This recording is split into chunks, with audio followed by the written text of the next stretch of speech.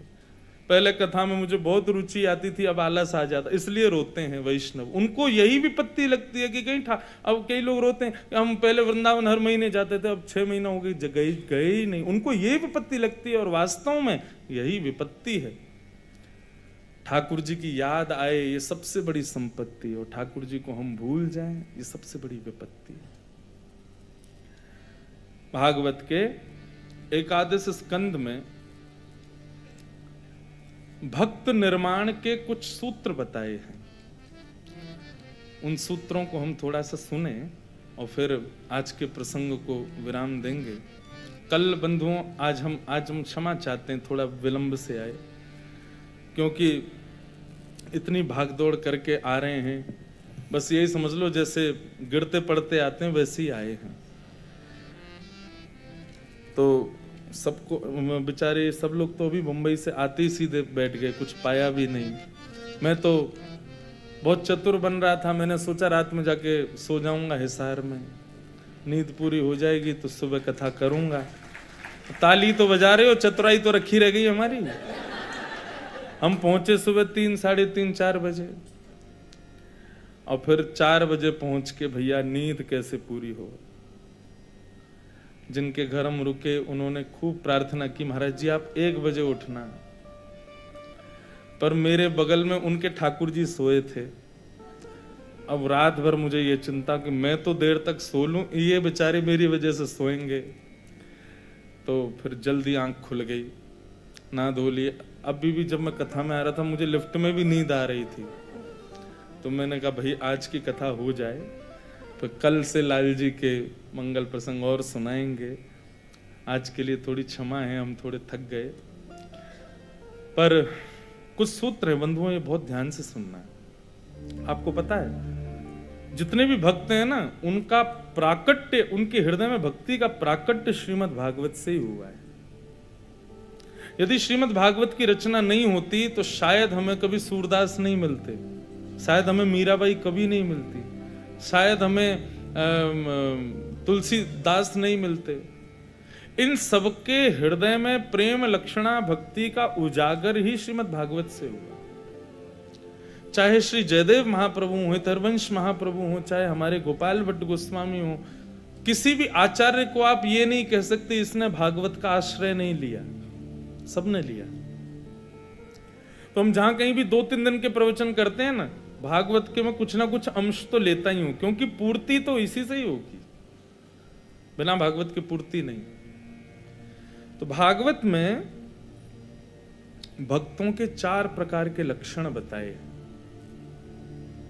उत्तम, मध्यम, साधारण और अति साधारण। ये 4 प्रकार के लक्षण हैं। भक्त कभी अनिष्ट नहीं होता, भक्त कभी अधम नहीं होता, इसलिए उसको साधारण श्रेणी दी जाती है। तो उत्तम, मध्यम, साधारण और चौथा है अति उत्तम, उत्तम से भी श्रेष्ठ। इन चारों की यदि श्रृंखला कुछ अन्य भाव से बनाई जाए तो ऐसी होगी: निर्गुण, सगुण, निर्गुण, सतोगुण, रजोगुण और तमोगुण। तो हमारे अंदर कौन सी श्रेणी है भक्ति की, ये विचार करना है सुन करके। भागवत में नवयोगेश्वर संवाद है, वहां पर इस प्रसंगों को कहा गया है, बहुत ध्यान से सुनना है। सबसे पहले उत्तम कौन, भक्त का उत्तम लक्षण क्या है? बहुत कठिन है लेकिन सुन लो। सर्वभूतेषु यः पश्येत् भगवद्भावमात्मना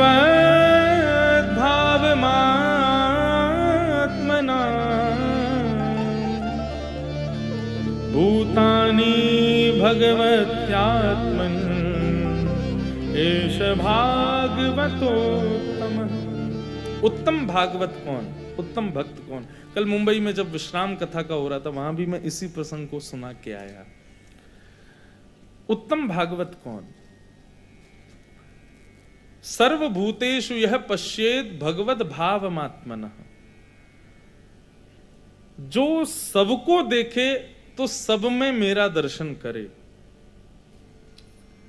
किसी को भी मिले तो उसमें मेरा ही भाव रखे कि इसमें ठाकुर जी विद्यमान होंगे, और जब मेरा दर्शन करे तब सारी सुध खो बैठे कि मेरे साथ कौन है, सब यही हैं। उत्तम भागवत का लक्षण क्या है? जो सब में मुझको देखे और जब मेरा दर्शन करे तो सबको मुझ में देखे। मतलब जब तक आप राधारमण जी के सन्मुख नहीं हो तब तक जिससे भी मिलो, जैसे मैंने मीराबाई का एक गुण बताया ना, वो किसी को भी देखती हूँ उसमें गुण देख के बोलती तुम पे कितनी कृपा ठाकुर जी की, बताओ तुम्हारे केश घुंघराले हैं, ठाकुर जी जैसे केश हैं, तुम्हारा वर्ण श्याम, ठाकुर जी जैसा वर्ण है। कोई टेढ़ी मेढ़ी लचक के चाल चलता, वो वाह तुम्हारी चाल कितनी अटपटी है, दुनिया हंस रही है लेकिन मुझे लग रहा है श्याम सुंदर जैसी चाल है। सब में गुण देखते हैं। ठीक वैसे ही उत्तम भागवत कौन? जो सब में गुण देख करके भगवत भाव रखे। बंधु, हमारा एक स्वभाव होता है, हम दुर्गुण बहुत जल्दी देखते हैं सामने वाले में, कोई भी मिल जाए उसमें दुर्गुण ही देखते हैं। ये दुर्गुण देखने की जो हमारी प्रवृत्ति है ना, ये होनी तो चाहिए, लेकिन अपने अंदर होनी चाहिए, दूसरों में नहीं देखो, खुद में देखो। रोज दर्पण देखते हैं ना, हम नहा धो करके शीशा देखते हैं, और जितना चेहरा हमारा जहां जहां से खराब होता है उतना उसको सुधारते हैं। बाल यदि सिर पे आ रहे हैं काटते हैं, आंखें यदि काली काली हो गई तो क्रीम पाउडर लगा के उसको ठीक करते हैं। जो जहां हमको अभाव अपने मुख पे दिखता है उसको सुंदर बना के तब हम बाहर आते हैं। ठीक वैसे ही बंधुओं, सत्संग चर्चा आदि ये सब भी आईना है। यहां पर स्वयं के अवगुणों को खोजो और उनको सुधारने का प्रयास करो। तो भागवत भक्त का उत्तम लक्षण क्या? सब में मेरा दर्शन करे, सब में मुझको देखे। रसखान, उनका एक स्वभाव था, सुंदरता जहां देखी नहीं कि रसखान मोहित हो गए। ऐसा ही एक स्वभाव एक भक्त और थे, शायद आपने नाम सुना हो उनका, विल्वमंगल। क्या नाम था? विल्वमंगल।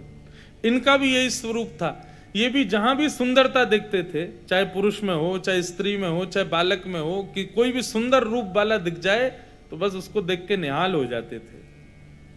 यही गुण रसखान का। एक छोटे से हिंदू बालक के ऊपर मोहित हो गए, उसके रूप पर ही आसक्त हो गए। तब उनको एक गोवर्धन के आचार्य ने कहा कि भाई तुम इस बालक को इतना क्यों लाड करते हो, इसके पीछे इतने आसक्त क्यों रहते हो? बोले इसका रूप देखो, इसको खुदा ने कितने तराश करके बनाया, इसका रूप देखो, इसका लावण्य देखो, कितना मुझे नहीं लगता इससे सुंदर कोई बालक होगा। तो जो गोस्वामी जी थे उन्होंने अपने सेवित गोपाल जी का चित्र था, बोले इससे सुंदर एक बालक दिखाऊं? बोले दिखाओ। जैसे गोपाल जी दिखाए, बोले देखो ये बालक, हाथ में माखन लिए, घुटरुन चलत रेणु तन मंडित गो रोचन तिलक किए। ठाकुर जी का जब वो स्वरूप देखा रसखान ने, बोले ये बालक कहां है? बोले ये बालक नंद यशोदा को लाला है, वृंदावन में रहवे, टेढ़ी सी चाल चले, आनंद करतो भयो रे, और वहीं रहवे, सांवरो सो है लेकिन जाकू एक बार देख ले, वाकू अपनो ही कर ले। रसखान सुनते जा रहे हैं, उस चित्र को देखते जा रहे हैं, और उनसे कहे इस चित्र को मैं रख लूं अपने पास? बोले नहीं, चित्र तो आपको नहीं मिलेगा। बोले चित्र नहीं मिलेगा तो ये जो इसमें चित्र में बालक, इससे मुझे मिलवाओ। आचार्य ने सहज में ही बोल दिया, बोले ये बालक तो वृंदावन में रहता, वहीं जाके ढूंढ लो। बस रसखान निकल पड़े।